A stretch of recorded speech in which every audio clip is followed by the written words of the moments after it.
Donc, hello guys, j'espère que vous allez bien. J'imagine qu'on a entendu parler, on se rappelle que notre très cher ami Donald Trump, il avait fait une petite taquinerie avec le premier ministre qui a déjà fait sa démission.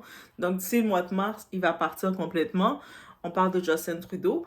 Donc, Donald Trump, il avait fait une petite taquinerie avec le Canada. Donald Trump, c'est le président américain, il va être officiellement en service dans quelques jours. Donc, lui, la petite taquinerie qu'il a faite en disant « Hey, le Canada va devenir le 51e État. » Hey, la fréquencité de ça. Donc, le Canada, on est quand même un grand pays. On n'est peut-être pas aussi nombreux que les États-Unis, mais c'est pas un petit pays. On a des ressources. Oui, le gouvernement, on doit faire une réforme et tout ça, je comprends. Mais, donc lui, Trump, il a regardé le Canada, il a dit, ça va devenir un État américain. Au moins, on va être le plus grand État américain, guys.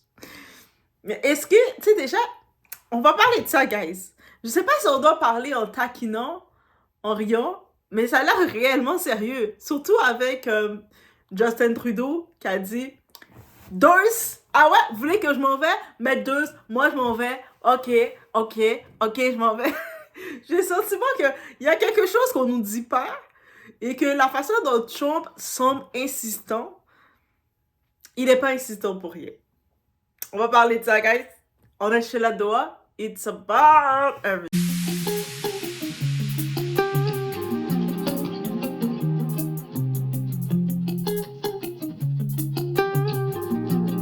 On a d'abord tous cru à une blague, on y voit maintenant une menace. Donald Trump continue de marteler sa nouvelle lubie d'annexer le Canada aux États-Unis. C'est ce qui a teinté d'ailleurs le caucus libéral aujourd'hui et poussé aussi les premiers ministres provinciaux à tenter de trouver une réponse à ces provocations. François Legault, lui, invite ses pairs à garder la tête froide. Alain Laforêt. À chaque occasion, le président élu répète. Are you also considering military force to annex and acquire? No. Economic force. On se débarrasse de cette ligne artificielle, dit-il. De toute façon, on protège le Canada. Depuis des semaines, Donald Trump multiplie les publications, les déclarations. Il veut que le pays devienne le 51e État. À Ottawa, ce qui était considéré comme une blague lors du passage de Justin Trudeau à Mar-a-Lago fait maintenant rire jaune. Non, je trouve qu'il y a beaucoup dépassé l'idée d'une blague. Ça devient, franchement, complètement contre-productif. Ce que le président Trump parle, on doit le prendre au sérieux. Ne pas le prendre au sérieux, c'est sincèrement démontrer une insouciance. Devant les menaces soutenues d'imposition de droits compensateurs de 25 %, le Canada montre les crocs. Maintenant, faut pas tomber dans son piège. Et donc, c'est pour ça que nous, on va continuer à se défendre, on va continuer à démontrer qu'on est une pays forte, que notre monde est fort, puis jamais on va tomber face aux menaces. Là, on est rendu au moment où il faut être très ferme dans notre réponse. Il faut éviter l'escalade, mais il faut être ferme. Il faut dire à un moment, assez c'est assez. Vous savez, le Canada, c'est un pays du G7, c'est un grand pays du G7. C'est un pays qui est membre de l'OTAN. Le Canada, c'est un pays sérieux. Ça va être le temps là, où on met le point sur les i, dans le sens où moi je dis, quand vous parlez au Canada, rappelez-vous que vous parlez à votre plus grand client. Le Canada achète plus des États-Unis que la Chine, le Japon, l'Angleterre et la France combinés. Au terme d'un 4e conseil de la Fédération sur l'arrivée de Donald Trump, We're also confirming on February the 12th, we'll be in Washington, meeting elected officials. Doug Ford annonce qu'il se rendra à Washington le 12 février prochain avec François Legault et d'autres premiers ministres afin de plaider leur cause. François Legault, qui dans une déclaration invite à garder la tête froide, affirme que les propos du président élu doivent être pris au sérieux et qu'il n'est pas question que le Canada devienne le 51e État. M. Trump a utilisé toutes les occasions à sa disposition pour augmenter son rapport de force. L'imposition de tarifs va aussi faire mal aux entreprises américaines, écrit-il. François Legault retournera avec son équipe dans la capitale américaine d'ici le printemps. Mardi, Doug Ford a passé des messages sur Fox News. That property's not for sale. As simple as that. But I have a better idea, Jesse. Why don't we create Fortress Amcan and make sure it's the richest, wealthiest, most prosperous jurisdiction in 2 countries anywhere in the world? Mercredi, il parle d'une alliance énergétique avec les États-Unis. La rhétorique Trump indispose de plus en plus. ¿Por qué no le llamamos América Mexicana? La présidente mexicaine lui répond en soulignant qu'on devrait plutôt appeler Americana Mexica. Ça sonne bien, non, dit-elle. Puis le premier ministre espagnol s'en prend à Elon Musk, sans le nommer, qui l'accuse d'être à la tête d'une internationale réactionnaire qui attaque ouvertement les institutions et attise la haine. Rappelons que le nouveau locataire de la Maison-Blanche ne sera officiellement en fonction que le 20 janvier prochain. Alain Laforêt, TVA Nouvelle, Québec. Donc, vous avez pu le voir, dans les médias surtout du côté Québec, un peu partout au Canada, même dans le côté anglophone, j'ai vu, un peu partout le monde se dit « Hey, il y en a qui le prennent à la taquinerie. » Moi, au début, je le prenais à la taquinerie, mais ça revient tellement que je commence à me dire « Est-ce que c'est un plan qu'ils sont en train de faire chez nous? De nous vendre. » De nous vendre, de nous prendre. Je sais pas s'ils vont nous prendre de force, mais techniquement, Donald Trump, il est revenu à plusieurs fois sur les réseaux avec le même plan, en disant que, tu sais, il va avoir le Canada par la force économique. il va venir nous presser tellement qu'on n'aurait plus le choix de céder. Mais en même temps, je me dis, mais est-ce que Trump le sait? Techniquement, dans l'histoire, le Canada, on est encore une colonie. Techniquement, on appartient encore à l'Angleterre. Donc, ça veut dire que Trump, tu vas devoir aller demander à l'Angleterre de donner le Canada. Parce que techniquement, on n'a jamais réellement fait notre indépendance comme pays. On appartient à l'Angleterre. Donc, ça veut dire, Trump, c'est pas comme si tu peux prendre quelque chose qui n'appartient pas au Canada. Le Canada est pas indépendant. Il appartient à l'Angleterre. Donc, ça veut dire que comment tu peux maintenant prendre ce gros pays-là?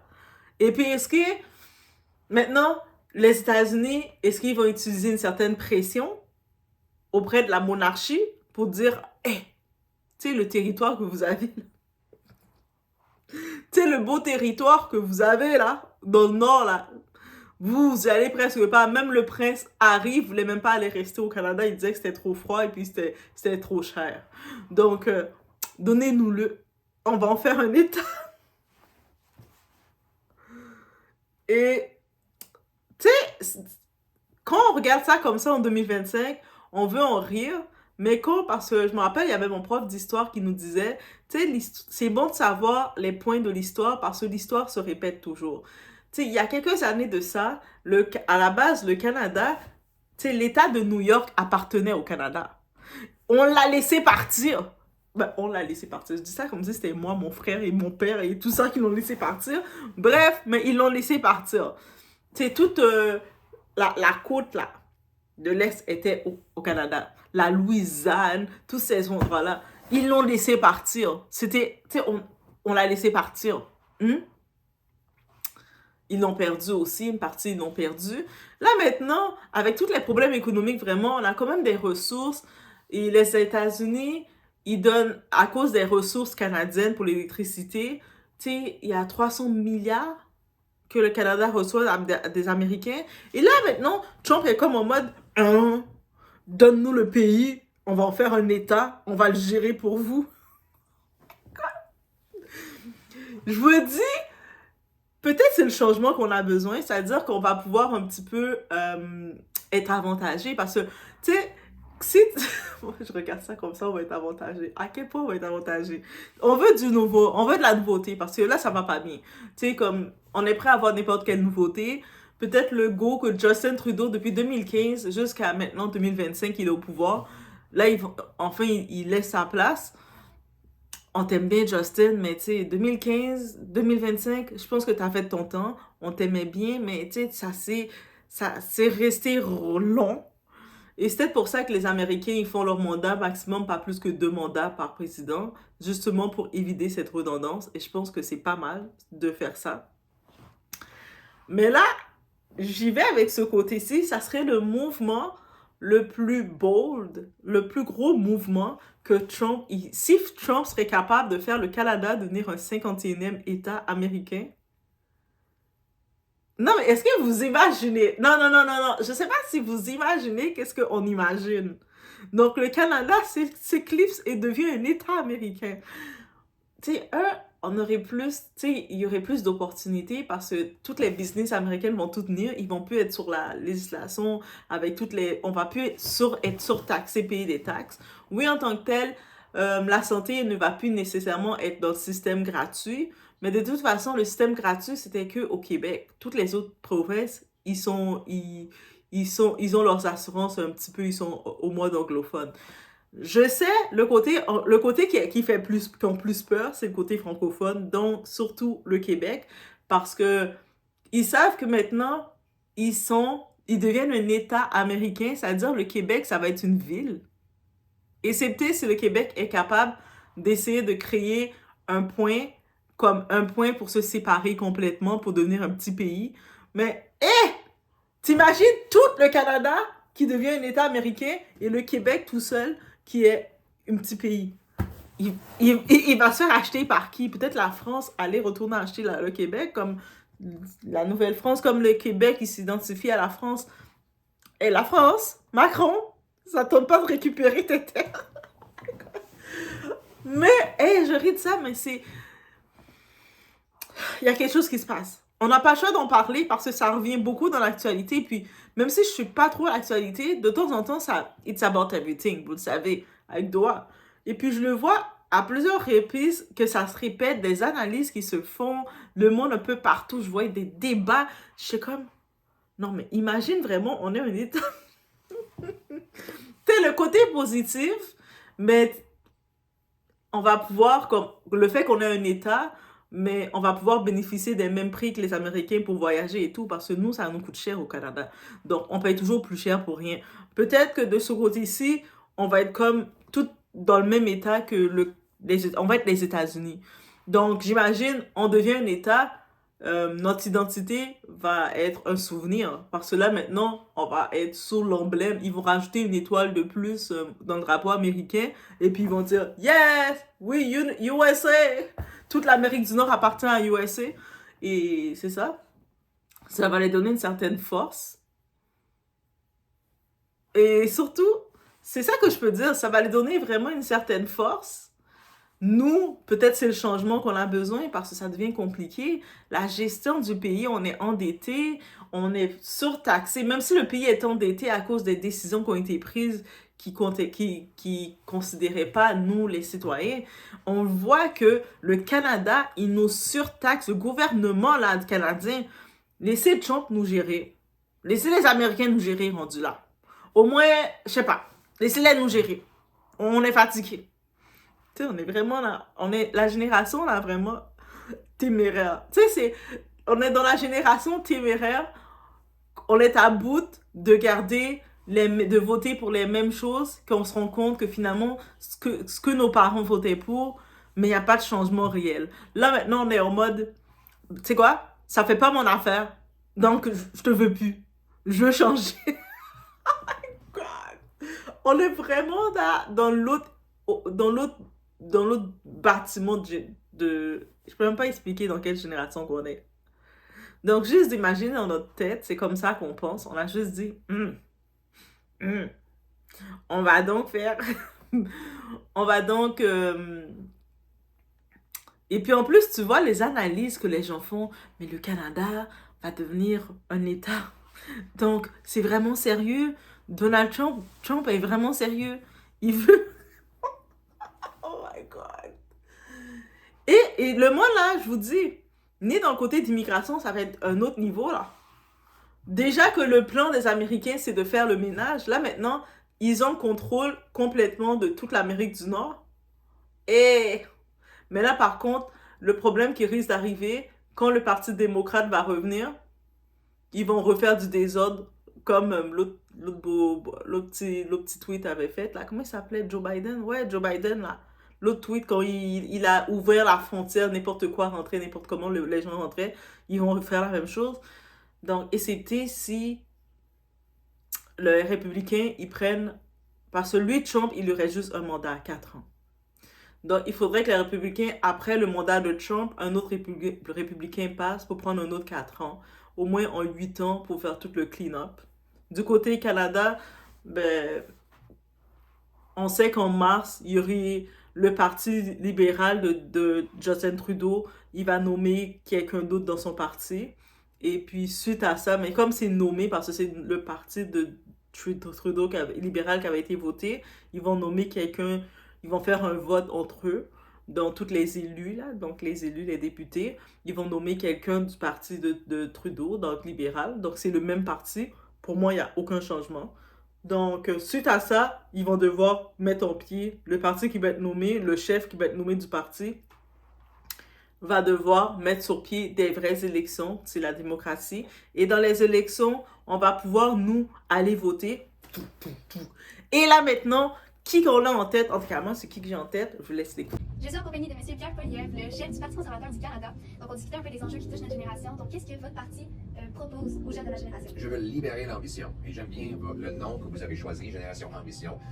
Les jeunes sont dans une position où leur ambition est limitée par un grand État qui taxe les jeunes, qui impose sur les jeunes, qui bloque les jeunes Je veux enlever toutes ces barrières-là avec un petit État et un libre marché qui vous permettent de gagner des plus grands chèques de paie, de garder dans vos poches l'argent que vous méritez et que vous avez gagné, d'enlever la bureaucratie pour bâtir des logements que vous pouvez acheter au prix raisonnable, éliminer la TPS sur le logement pour si vous économisez 50 000 c'est vraiment ça, de libérer l'ambition de nos jeunes et vous permettre de gagner une excellente vie à cause de bon travail. Vous êtes d'accord avec ça? Je suis très d'accord avec ça. Je pense que la génération là-dessus.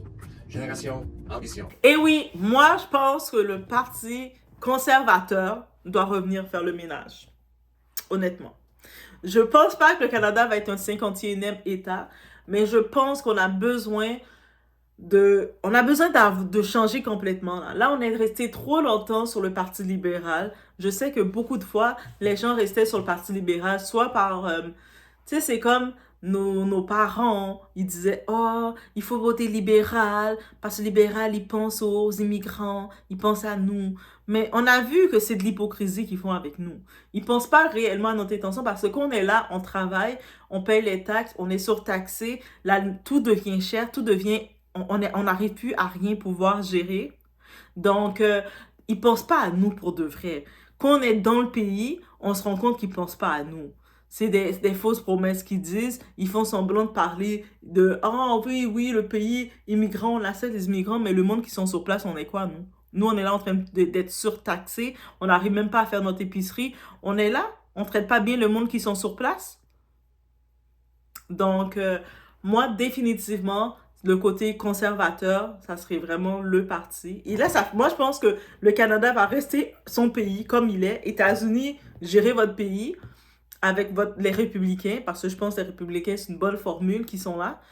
Et puis, je pense que républicains avec les conservateurs en haut dans le nord, ça va faire un bon... Ils vont les deux être très fluides, parce que les deux, leur plan, ils ont quand même un plan très conservateur. Ils s'entendent sur les mêmes choses. Donc, je pense que c'est le temps de remettre un peu d'ordre parce que libéral, démocrate, les affaires de « Ouais, tout le monde est free, on peut faire n'importe quoi, on peut changer notre corps, on peut faire ci, on peut... » Non, il y a eu trop de désordre.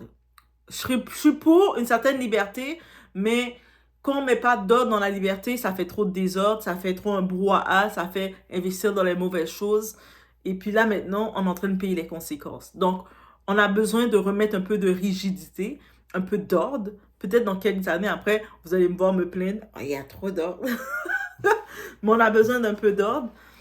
Et je pense pas qu'il faut s'inquiéter que le Canada va être au 51e État. Tu sais, ils disent ça comme si le Canada, c'était Porto Rico. Parce que je sais que c'est comme ça que les Américains ils se sont appropriés Porto Rico, qui était là, qui avait certains pour démêler. Ils ont pris Porto Rico comme ça. OK, Porto Rico, vous êtes un État. C'est beau. Vous êtes aux Américains. Et je sais que les Américains, ils essaient de prendre Costa Rica. Déjà, Costa Rica, maintenant, tout est en dollars américains. C'est compliqué là-bas. Mais ils font partie... Non, ils font plus partie. Costa Rica, c'est pour ça aussi, ils font plus partie de l'Amérique centrale. Vous savez, l'Amérique centrale, où il y a Nicaragua, Honduras, El Salvador, Guatemala, Belize, et tout ça. Et Belize, et c'est eux autres, oui, ça c'est l'Amérique Nicaragua. Est-ce que je les ai toutes nommées? Oui, je pense, oui. Eux autres, c'est l'Amérique centrale. Mexique fait partie de l'Amérique du Nord. Oh, comment elle fait partie de l'Amérique du Nord? Oui, Mexique aussi est collé avec États-Unis et Canada. Oui, cours de géographie qu'on fait ici. Donc, et je sais que Costa Rica, avant, ils étaient dans l'Amérique centrale. Il y a plein de changements qui se sont faits depuis qu'ils ont enlevé leur armée. Mais c'est quand même une bonne décision qu'ils ont prise du côté humain.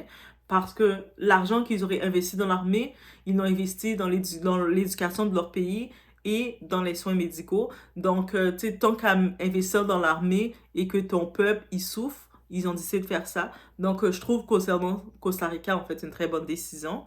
Mais par contre, ils sont devenus, le fait qu'ils ont plus d'armée, ils sont plus un pays comme qui peut porter main forte, mais les Américains, ils les possèdent beaucoup parce qu'ils prennent leurs matières premières. Donc, quand ils font le café, les productions de café, toute leur production, eux autres, ils le livrent.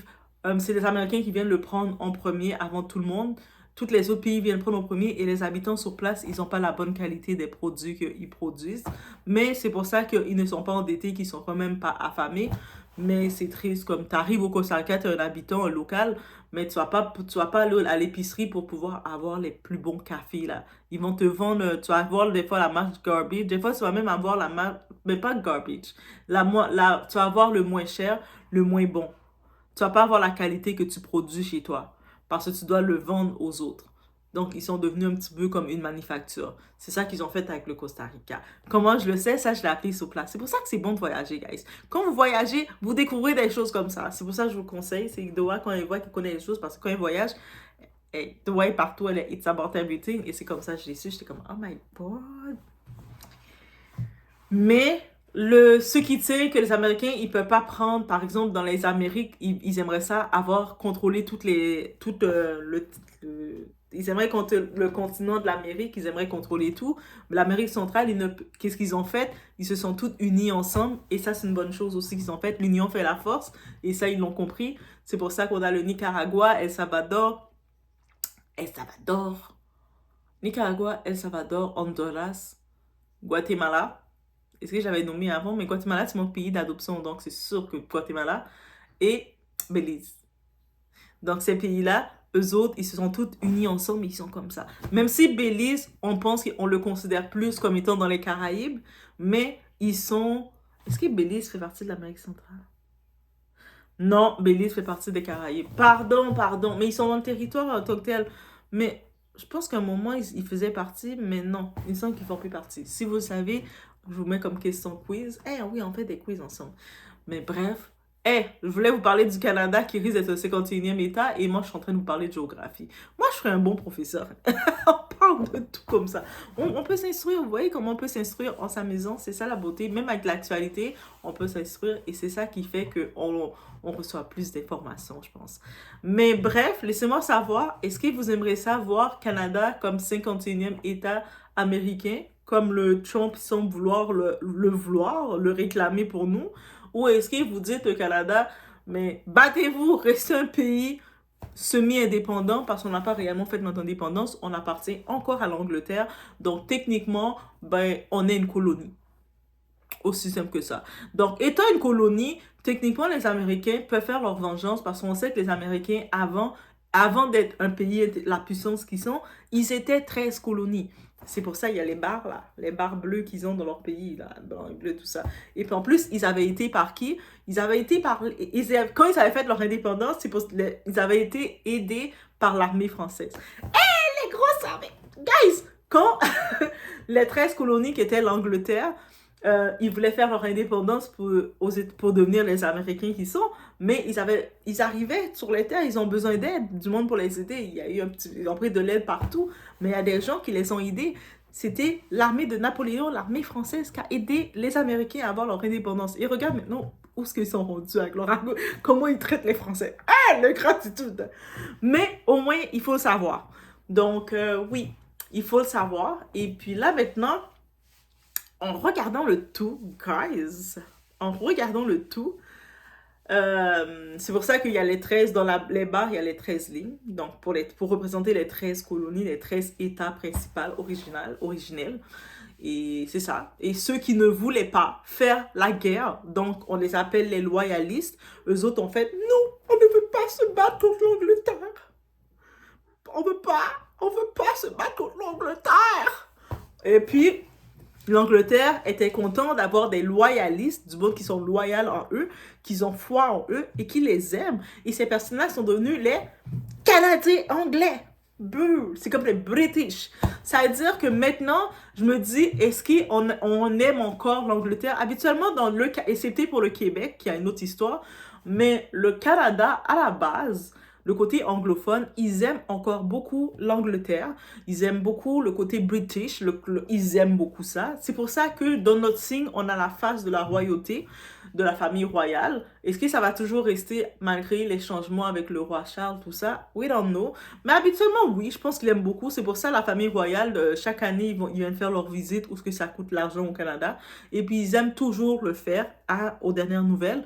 Maintenant, il va falloir se dire, est-ce que maintenant... la famille royale vont accepter de se départir quand même du Canada, leur territoire comme ça, qui est indépendant, qui est semi-indépendant, donc qui est indépendant, qui s'occupe de ses propres lois, de ses propres trucs, ils n'ont pas à se stresser à faire des lois avec eux, mais qui est redevable envers eux parce qu'il les donne un peu d'argent. Donc, est-ce qu'ils vont accepter de perdre cet argent de poche? C'est comme si tu fais un petit revenu en plus, vous savez, c'est bon d'avoir plusieurs sources de revenus, mais là maintenant, tu risques de perdre une source de revenus. Est-ce que tu vas l'accepter? Là, maintenant, c'est ça la question. Parce que le Canada n'est pas complètement indépendant. Et puis ça, je pense que Trump, en disant ça, il taquine le Canada. Mais quand on y va dans les vrais termes, je ne sais pas pourquoi les journalistes ou les gens, ils commencent à faire des gros débats. Parce que dans le vrai terme, il faut se dire, et le vrai propriétaire du Canada, ça serait l'Angleterre. Est-ce qu'ils vont accepter de perdre leur argent de poche? Mais techniquement, les vrais propriétaires du Canada, oui, on va dire c'est les Premières Nations, mais vous comprenez qu'on se dit, ils sont venus, ils ont possédé les terres, maintenant c'est l'Angleterre, c'est pas le... Vous comprenez? On s'est compris? Donc, juste pour laisser une mémoire pour les Autochtones qui sont les vraies Premières Nations, mais on les a... Un certain Christophe Colomb est venu, il a fait « Ah, j'ai découvert la terre! » Et puis les Autochtones les regardaient « You what? Tu as quoi, toi? Tu as qui, toi? » On n'est pas en Inde, frère. T'es dans le Nord. Et puis lui, il comprenait pas. Et puis il voyait dans le monde, dans son bateau, tout le monde mourait dans le froid. Lui, il pensait que c'était l'Inde. Bref, si on pense à cette histoire-là, c'est une autre histoire. Oh my God. Hey, je peux rester là. On parle d'histoire, guys. On est en train de se cultiver. Si vous avez des examens d'histoire, les jeunes, c'est le moment de prendre les ressources d'histoire de doigts. Et je serai professeur d'histoire.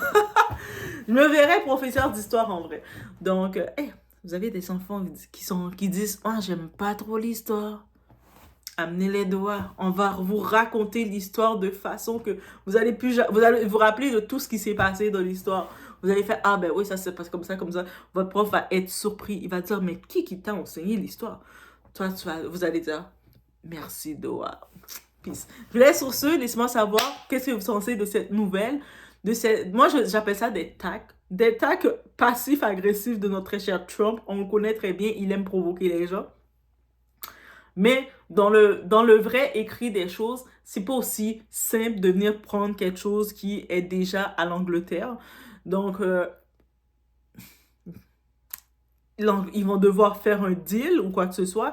Et si l'Angleterre refuse, et puis l'Angleterre se sent sous pression, est-ce que l'Angleterre, de son côté, peut faire des associations avec un autre pays contre les États-Unis pour dire « Hey, eux autres, ils veulent nous voler notre bien. On a notre petit revenu. » Parce qu'ils reçoivent du revenu du Canada. On a notre petit revenu du Canada et eux autres veulent nous le prendre. On a besoin d'aide. Et puis, une autre association peut faire « Ah! Vous avez des problèmes avec les États-Unis? Moi, je suis là pour vous. » Et on sait déjà c'est quel pays, le pays qu'on ne nomme pas, mais dans les commentaires, nommez-le pour voir si on se suit les doigts. Donc, et là, on risque d'être dans la mouise s'il y a des genres de choses que ça se rend jusque-là. Une simple petite tag de Trump peut créer tout ça. Est-ce que vous imaginez, les guys? On n'ose pas imaginer. Mais moi, j'ai tout simplifié l'analyse de toutes les nouvelles, tous les articles que vous voyez. Venez chez Doa, je viens de vous le simplifier. Donc, on n'a pas à s'inquiéter que le Canada va devenir un 51e État. Pour le moment. Je vous promets pas pour demain, mais pour le moment, on l'écoute, on n'a pas à s'inquiéter. Pour demain, c'est une autre histoire. Bien sur ce, et on se revoit à une prochaine vidéo, à un prochain conte d'histoire, guys. Because Canada and the United States, that would really be something. You get rid of that artificially drawn line, and you take a look at what that looks like, and it would also be much better for national security. Don't forget, we basically protect Canada.